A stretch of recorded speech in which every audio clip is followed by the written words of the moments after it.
Merci Seigneur. Saluez-vous au nom de Jésus. Si vous ne connaissez pas le nom de la personne, demandez. Dites-lui bienvenue dans la maison de Dieu. Que le Seigneur te bénisse. Dis-lui, je vous aime beaucoup mon frère, je vous aime beaucoup ma soeur. Chapitre 2. Néhémie chapitre 2. Et tes ailes m'amènent dans ta demeure. Kumbanga ipembeni na yo masia nanga. Kumbanga kolo pembeni na yo ipa. Je sens qu'on doit encore acclamer le Seigneur avec des tonneurs, avec les mololo, avec les cris de joie.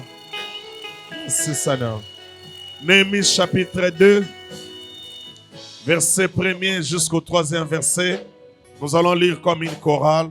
À haute voix s'il vous plaît. 1, 2 et 3. Au mois de Nisan, la 20e année du roi Artaxerxès, comme le vin était devant lui, je pris le vin et je l'offrais au roi. Jamais je n'avais paru triste en sa présence. Le roi me dit, pourquoi as-tu mauvais visage? Tu n'es pourtant pas malade. Ce n'est peut-être qu'un chagrin de cœur. Je fus saisi d'une grande crainte et je réponds au roi, que le roi vive éternellement. Comment n'aurais-je pas mauvais visage lorsque la ville où sont les sépulcres de mes pères est détruite et que ses portes sont consumées par le feu? Seigneur, nous prions pour que tu nous enseignes. Nous voulons écouter ta voix. Viens causer avec nous. Au nom de Jésus. Amen. Amen. Que Dieu bénisse sa parole. On a commencé depuis le dimanche passé. Donc je disais, Néhémie a beaucoup de choses à nous apprendre. Sur la manière de restaurer et de maintenir notre relation avec Dieu.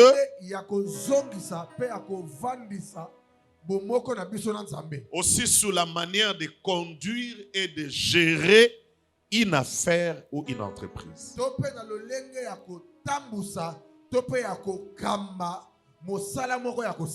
Deuxièmement, je dis, Néhémie est pour nous un exemple de fidélité,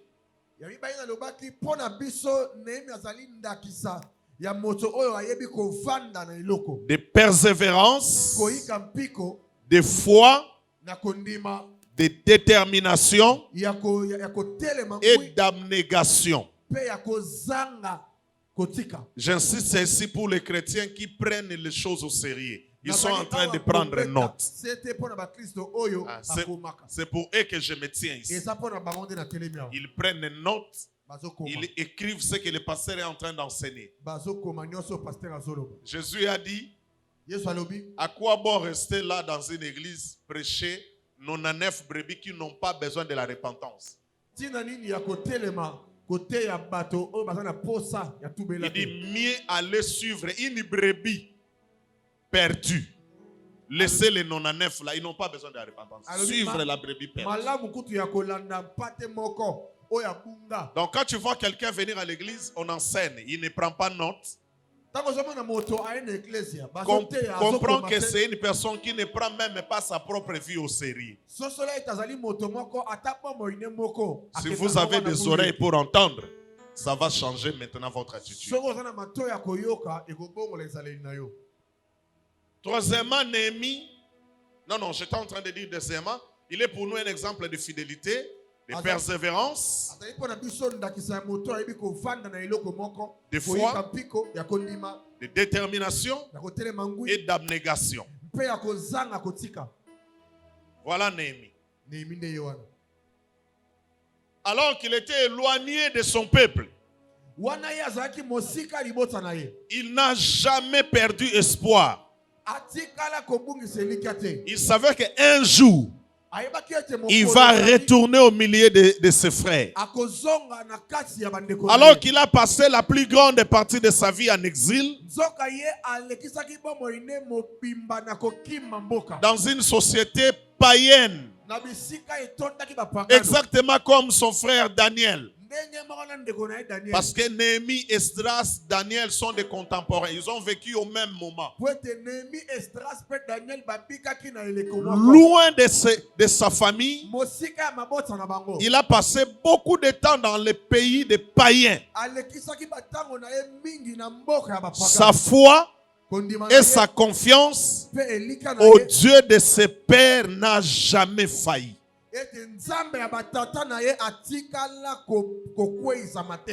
Le frère Patrice a chanté Daniel à Babylone.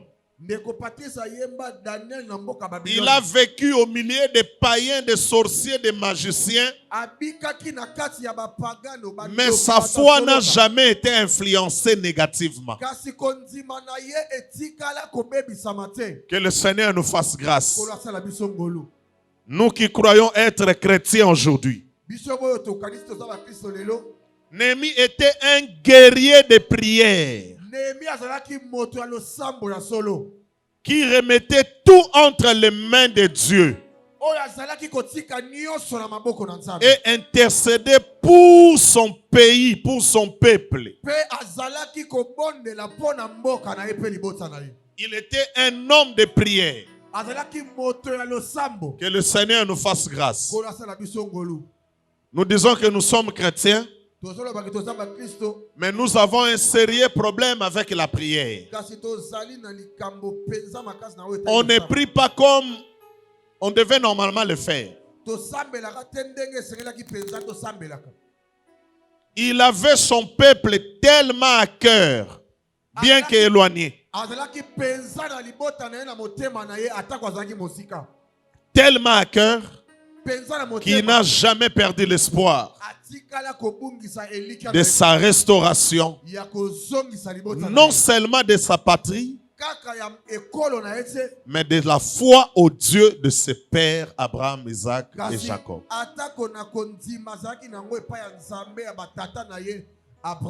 Le dimanche passé, nous vous avons dit,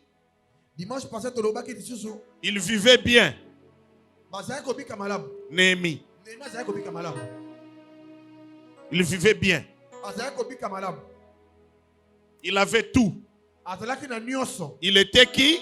Auprès du roi, il était qui? Et chanson du roi. C'est lui qui servait du vin au roi. Donc il n'était pas n'importe qui. Et chanson du roi. Il était riche. Il vivait bien. Toi, tu as la grâce de fréquenter de telles personnes. Tu comprends? Tout celui qui est à côté du président, il a une bonne vie. Même la personne que tu m'as amené là, il s'est effacé, il s'est camouflé, mais il a une bonne vie.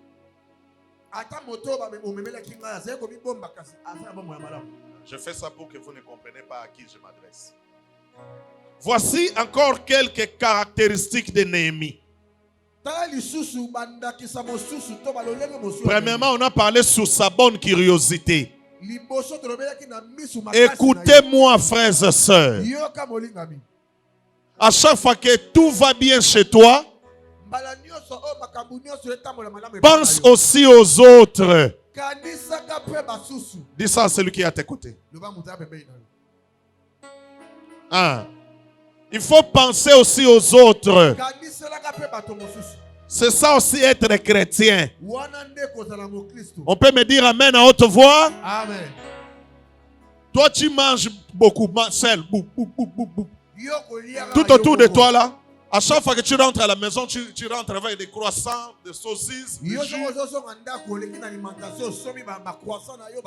Au Congo là, obeyo moko.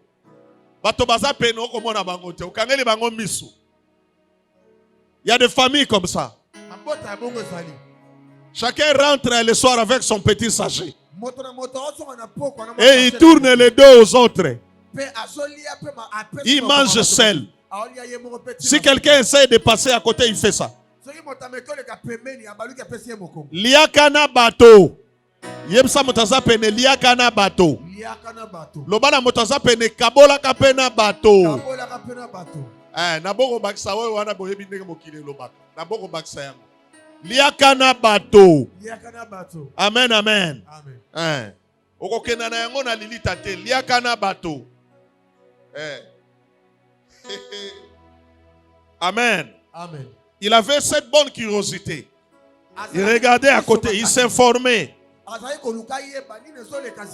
Nous avons vu ça dans Néhémie 1, verset 2.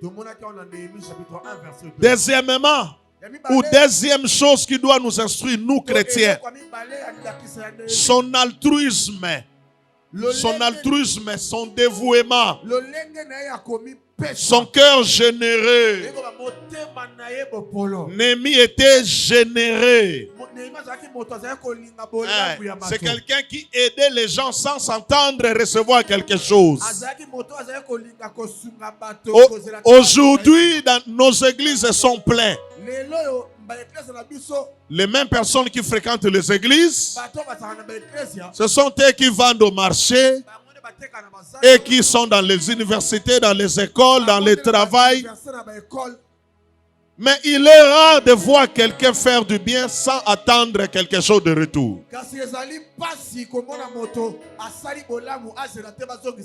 Un homme soutenir une jeune fille, il dit je te donne $100. Il a déjà des calculs dans sa tête.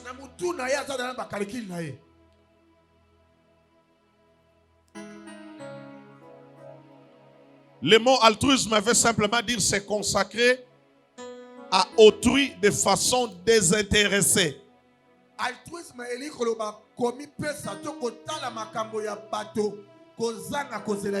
Sans rien attendre de retour. Aider les autres. Néhémie avait ce cœur. Amen. On peut dire amen. Amen.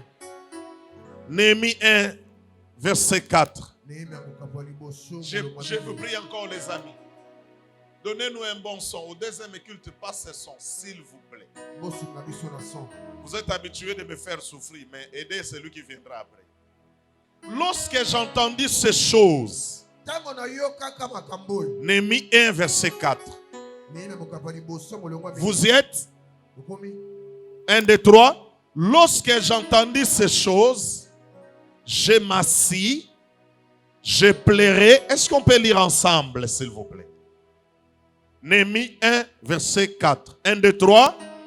Lorsque j'entendis ces choses, je m'assis, je pleurai, et je fus plusieurs jours dans la désolation.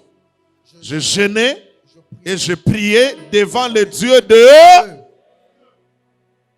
Lui qui est en train de pleurer, lui qui est en train de jeûner, il ne jeûnait pas pour lui. Il avait tout. Même le roi était surpris de le voir triste. Néhémie, tu as tout. Même dans nos familles, on a des personnes comme cela. Une fois qu'il gagne sa vie, c'est fini. Au lieu d'aider les autres, de nous ouvrir aussi des portes. Yomoko ozu bozu na famille. Mais bako boma yombango bango. Bako yoko le motema mabe. Ozu moi porte fongwa mi fongole la pe ba misu porte. Tolo ba men. Tolo ba men. Tolo ba men a bien. Fongole ba misu support.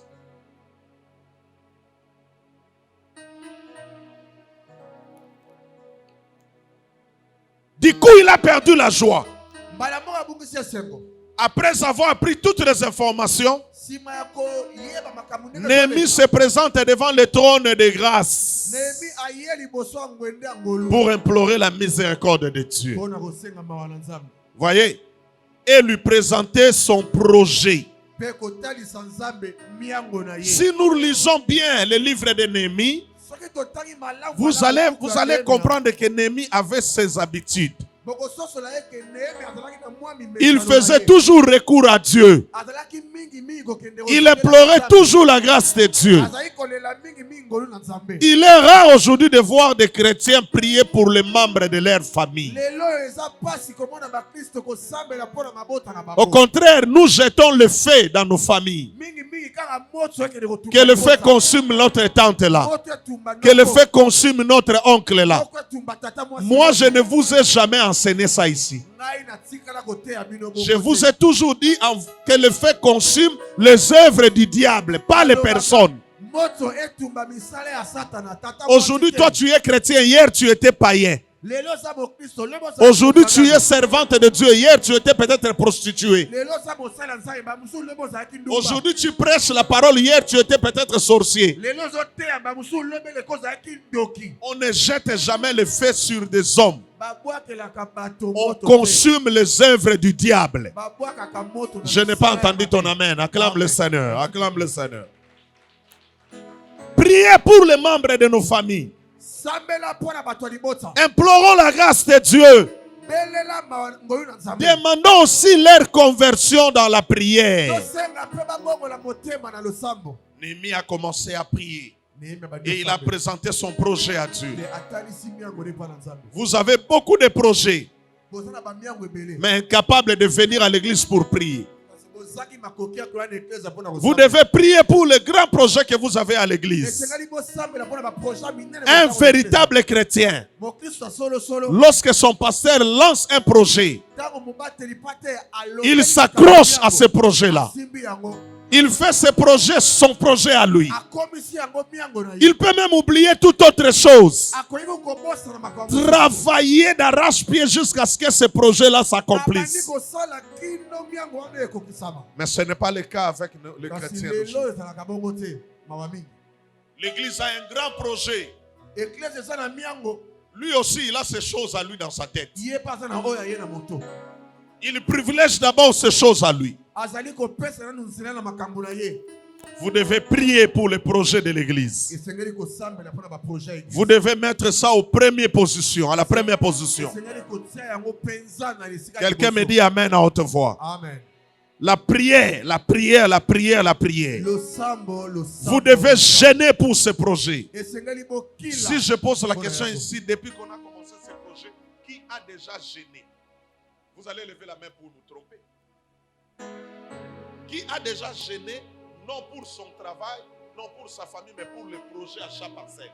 Il a pris toute la journée, il a mis à côté la nourriture, il a dit je vais parler à Dieu. Que Dieu bénisse ce projet. Qui? Néhémie est allé prier. Il a gêné. Il ne gênait pas pour qu'il devienne riche, non. Il ne priait pas pour qu'il devienne riche, il était déjà bien. Mais il priait pour les autres. Quelqu'un me dit amen. Il priait pour les autres. Il gênait pour les autres. Voyez?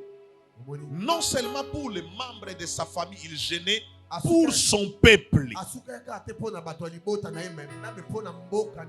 Je peux dire ça aujourd'hui, tu te lèves, tu gênes pour les Congolais. Pour les Congolais. C'est ce que Néhémie a fait. Il implorait la grâce de Dieu. Ça préoccupait son cœur. Il avait ça dans son cœur. Il savait que je dois privilégier l'œuvre de Dieu. Et il a tout abandonné. Lorsque j'entendis ces choses, je m'assis, je pleurais et je fis plusieurs jours dans la désolation. Dans la désolation. J'ai gêné. Et j'ai prié devant le Dieu des cieux. Voilà ce qui se passe à l'église aujourd'hui. Vous apprenez qu'un frère vient d'être surpris dans le péché. Voilà ce que vous faites. Vous prenez ça. Vous cherchez maintenant, vous attendez l'heure où tout le monde est concentré dans vos réseaux sociaux. J'étais avec une sœur. Elle prie quelque part. On a étudié ensemble avec elle. Alors on devait aller rendre visite à l'un de nos professeurs qui avait perdu son père. Alors cette sœur, elle est notre présidente dans les groupes des anciens de ONEL.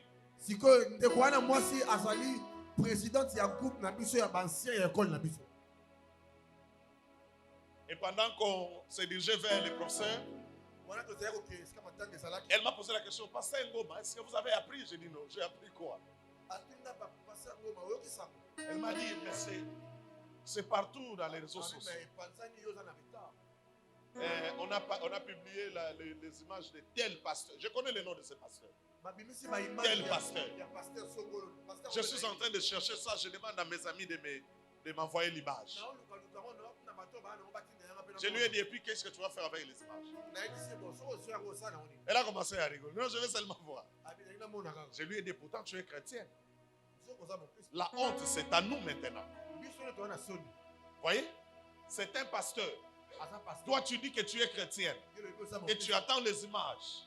Les gens vont se moquer de toi et de tes pasteurs, de tous les pasteurs. Les gens vont se moquer des chrétiens. Comment ne pas combattre de telles choses? Tu attends pour partager. Et puis après, tu vas te dire que tu es chrétien. Frère, voilà Néhémie. Il prie, il gêne pour la faiblesse des autres, pour que Dieu intervienne dans les malheurs des autres. Néhémie fléchit ses genoux. Que Dieu nous donne des hommes et des femmes comme Néhémie. Lorsqu'ils vont apprendre que rien ne va là-bas, une sœur est tombée. Une sœur est tombée. Et la personne va prendre ça à cœur. Elle va commencer à implorer la grâce de Dieu. À prier, Seigneur, délivre notre frère. Seigneur, relève notre sœur. Ce n'est pas le cas. Ce n'est pas le cas. Ce n'est pas le cas. Les gens qui viennent prier, ils attendent à ce que l'autre tombe. Après, il va dire, j'ai son dossier entre mes mains. J'ai ton dossier entre mes mains. Essaye encore. Je vais aller voir les Bakam. Je vais aller voir les Bakam. La Bible est en train de nous dire, si ton frère a péché, reprends-les. Parle-lui. S'il ne se répand pas, va avec un autre témoin. Avec les deux témoins, s'il ne se répand pas, prends le deuxième témoin. Il ne se répand pas, dis ça à l'église. Ces procédures bibliques n'est pas respectées dans nos églises. Aujourd'hui, Satan a son monde pour humilier les enfants de Dieu. Et ce monde-là, les réseaux sociaux. Alléluia. Où vous voyez, lorsque quelqu'un tombe dans une erreur, pas balancer directement. On a des investigateurs spéciaux dans les vies des autres. Ça devient son travail. Il est en train d'investiguer la vie des autres et de fouiller, Pas. Il découvre un dossier. Il passe à la télé et dit, j'ai ton dossier. Si vous regardez ce que les conseils, ce que la Bible nous donne comme conseil, vous allez comprendre que nous passons tous à côté de la parole de Dieu. Son altruisme, son dévouement, un cœur rempli d'amour pour les autres. C'est là que Agé est en train de nous dire, vous embellissez vos maisons, vous prenez soin de vos maisons, Pendant que la maison de Dieu est... Comment? Trouvez-moi ça s'il vous plaît. Trouvez-moi ça. Âgé combien? Âgé combien? Trouvez-moi ça s'il vous plaît. En tout cas, la vieillesse me dérange beaucoup. Il faut me trouver des lunettes. Âgé combien? Âgé combien?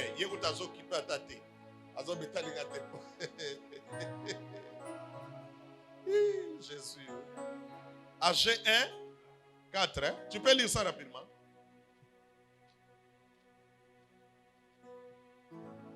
Âgé 1, 4. 1. Il dit... Non. Commence par le verset D. Bon, je peux lire. Merci, mon fils. Ainsi parle l'Éternel des armées. Ce peuple dit, le temps n'est pas venu, le temps de rétablir la maison de l'Éternel. C'est pourquoi la parole de l'Éternel leur fit adresser par Agé le prophète en ces mots. Est-ce le temps pour vous d'habiter vos demeures lambrisées?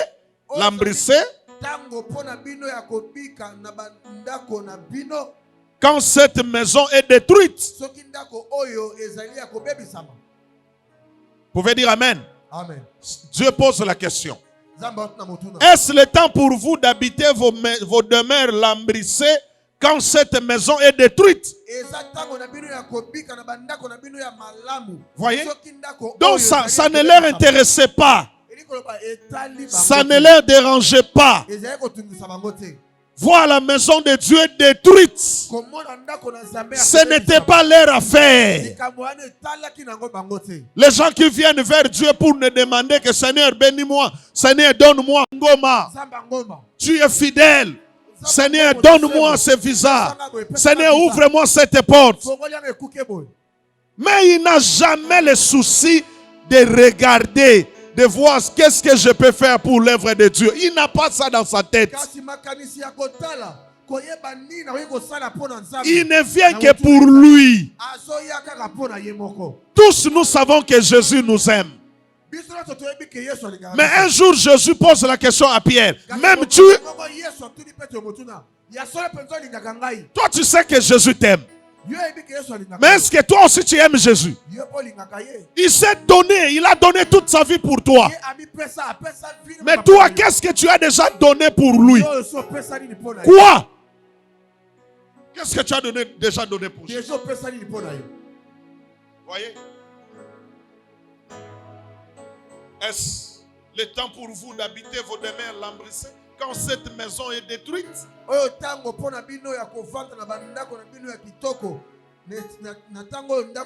Quand Néhémie a appris que tout était dans une situation malheureuse,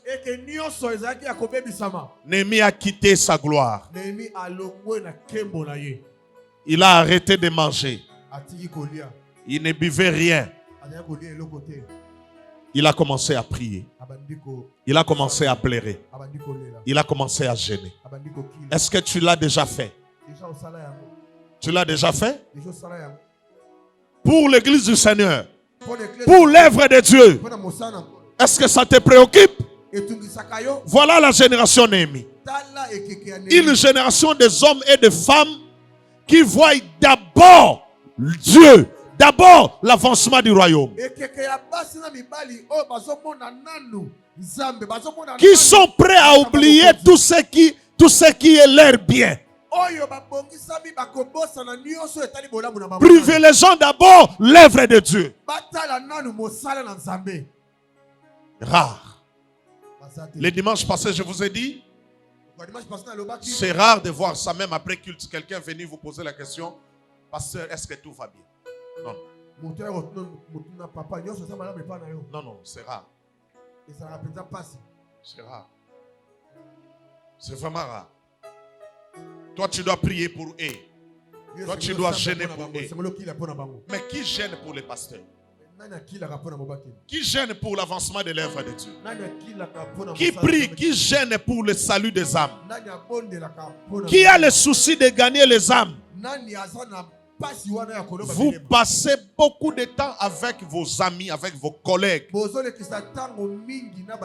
mais incapables de leur parler de Jésus. Pourquoi? Parce que ça ne vous préoccupe pas. Parce que ce n'est pas votre affaire. Mais ce n'était pas le cas pour Néhémie. Le verset 5 de AG 1, la Bible dit: ainsi parle maintenant l'Éternel des armées. Considérez attentivement vos voix. Voilà pourquoi à l'introduction, j'ai demandé à l'église de se repentir. Il dit: considérez attentivement vos voix. Vous s'aimez beaucoup. Donc dans le travail ici. Et vous recueillez paix. Ici, il ne parle pas de l'œuvre que vous faites à l'église. Il parle de vos chants. Vous s'aimez beaucoup. Voilà. Et vous recueillez paix. Vous mangez et vous n'êtes pas rassasié.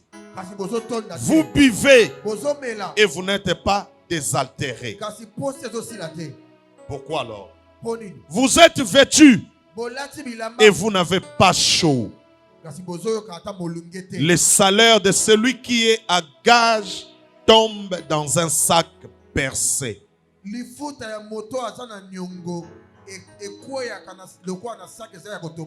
Quelqu'un a compris ça? Amen. Est-ce que vous avez compris cela? Amen. Ainsi parle l'Éternel des armées. Considérez attentivement vos voix. Montez sur la montagne. Apportez du bois. Et faites quoi? Lisez ça à haute voix. Pourquoi vous vous gênez? Faites quoi? Montez sur la montagne. Apportez du bois. Et bâtissez la maison. J'en aurai de la joie et je serai glorifié, dit l'Éternel.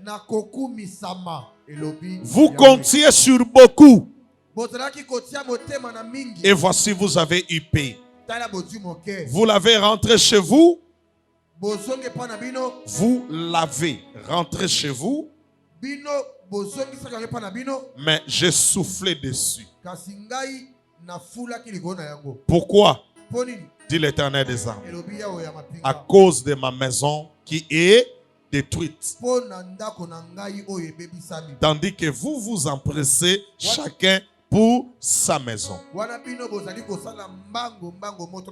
C'est pourquoi les cieux vous ont refusé la rosée.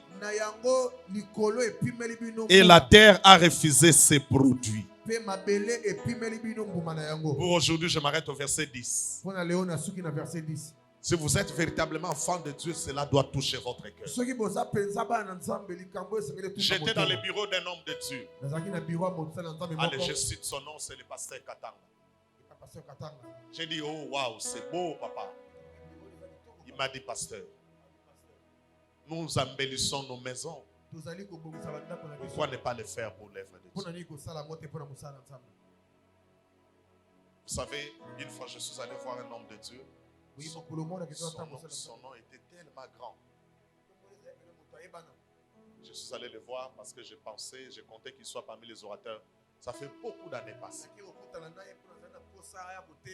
Arrivé dans son église, j'ai failli tomber. Je regarde son nom. Je regarde l'église. Non, je n'en revenais pas. J'ai dit: non, Seigneur. Est-ce que c'est lui? Effectivement, c'était lui. Et c'était son église. Mais son nom est connu partout. Il est invité chaque mois. Il est sur les affiches. Certainement, il gagne quelque chose parce qu'il est connu, invité dans des grandes églises. Mais pourquoi son église doit être comme ça?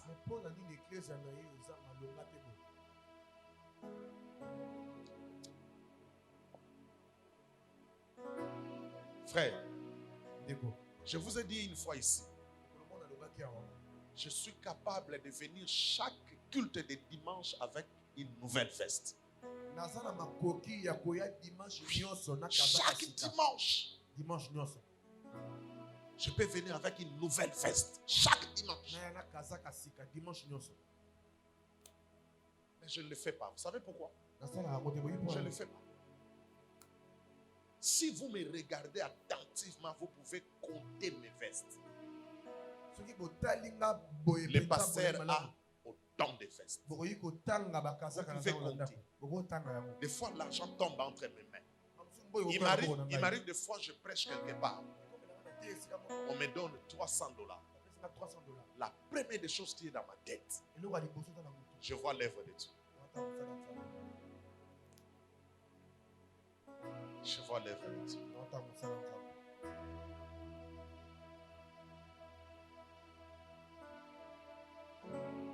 Génération Néhémie.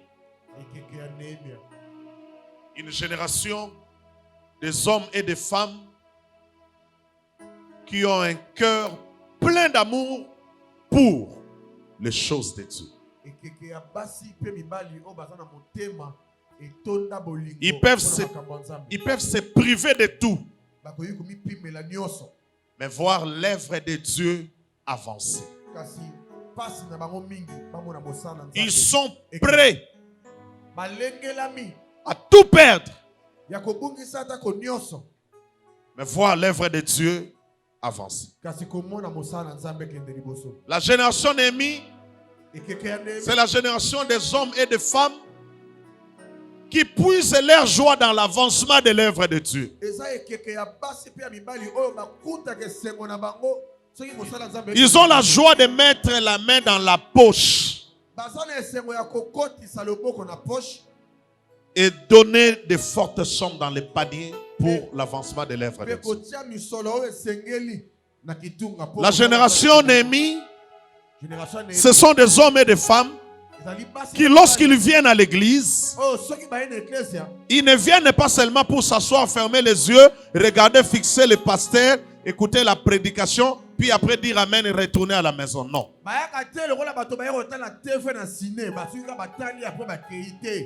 Ils sont des personnes, lorsqu'ils viennent à l'église, ils ont la bonne curiosité. Ils regardent partout. Qu'est-ce que je peux faire pour l'œuvre de Dieu? Voilà la génération Néhémie. Et pourtant, lui-même, il a des problèmes. Mais il veut d'abord faire ce qui est juste. Est-ce que je peux acheter une montre? Est-ce que je peux acheter des micros? Qu'est-ce que je peux faire pour mon Dieu? Est-ce que je peux ajouter des ventilateurs? Est-ce que je peux changer la lumière de notre église? Ce sont des personnes, lorsqu'ils entrent à l'église, ils sont curieux. Ils regardent. Ils peuvent même voir la poussière. Est-ce que je peux acheter quelque chose pour repousser l'église? Nettoyer l'église. Ils sont curieux, ils ont la bonne curiosité. Voilà la génération Néhémie. Ce sont des gens qui relèvent. Ce sont des gens qui rebâtissent ce qui a été détruit. Voilà la génération Néhémie. Ils ont ce cœur-là. Mais quand tu regardes dans nos églises,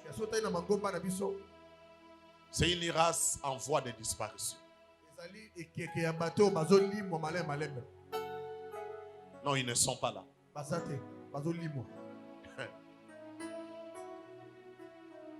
Je viens une fois, un frère est venu me voir, il a dit, papa, je vais mettre la peinture. On doit changer la peinture de ton bureau. Je lui dis, ah, ok, va faire les, comment on appelle ça? Des vies. Et puis tu envoies à Papa Tridon. Il est sorti. Je crois à l'époque j'étais là-bas. Il a fait les devis lui-même. Il a trouvé la peinture lui-même. Et je viens 2 jours après. Je vais entrer dans le bureau, je le trouve en train de mettre la peinture. Je lui ai posé la question, tu as parlé avec Papa Tridon? Il a dit non, non. Je fais ça moi-même. Frères et sœurs, la vérité est que c'est là que le Seigneur cache vos bénédictions. Ce n'est pas par les cris. Ce n'est pas par des intimidations. Dieu est dans sa parole. Que Dieu vous bénisse.